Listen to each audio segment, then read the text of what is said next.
My homily for the 19th Sunday in Ordinary Time, the 11th of August, 2024. Have you ever wished you were dead, like Elijah in our first reading? Elijah was a strong and courageous prophet who overcame the many false prophets of Baal on Mount Carmel, but ended up on the run with a price on his head and felt he was a failure. However, God will not accept that. He accepts that we fail, but never that we are failures. He fed Elijah with miraculously produced food to strengthen and sustain him, so that he could reach the mountain of God, God's dwelling place. Elijah called on the Lord, and the Lord rescued him in all his distress, as the psalm says. And so he was able to taste and see that the Lord is good.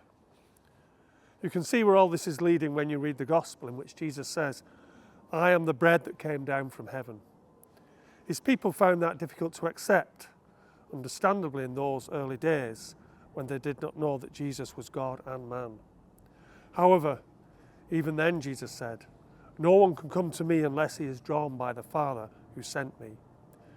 You need a heart open to God to see God in the little wafer and in the chalice at Mass, to see a miraculously produced food that God gives us to strengthen and sustain us on our journey to his dwelling place. Hopefully you can see now why the Mass, the Eucharist, has been a key element of our faith from the very beginning. The bread that comes down from heaven so that man may eat it and not die. Wow, what a promise Jesus makes as he calls the Eucharist, my flesh for the life of the world. Jesus sacrificed himself on the altar of the cross to take away our sins.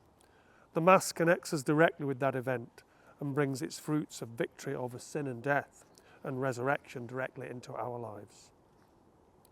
The Mass, the Eucharist, is the real image of what the Christian community is meant to be.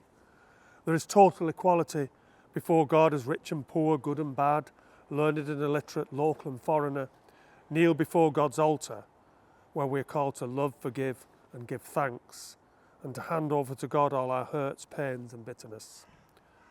I remember reading how once a group of Dutch prisoners of the Japanese in the Second World War celebrated a Mass and were amazed to see the Japanese commandant kneel with them before the altar. The Mass has the power not just to make Jesus truly present under the form of bread and wine, but to make present a new world and a new way that transcends the ways of the world with its divisions and hatreds. Please never take the Mass for granted or the gift of Jesus himself that he gives us when we celebrate the Mass together. It's a great sign of hope and love, and we so need that in our troubled and divided world. So we're having a break now for a few weeks, but we'll be back, please God, at the beginning of September. God bless. Hope you have a break too.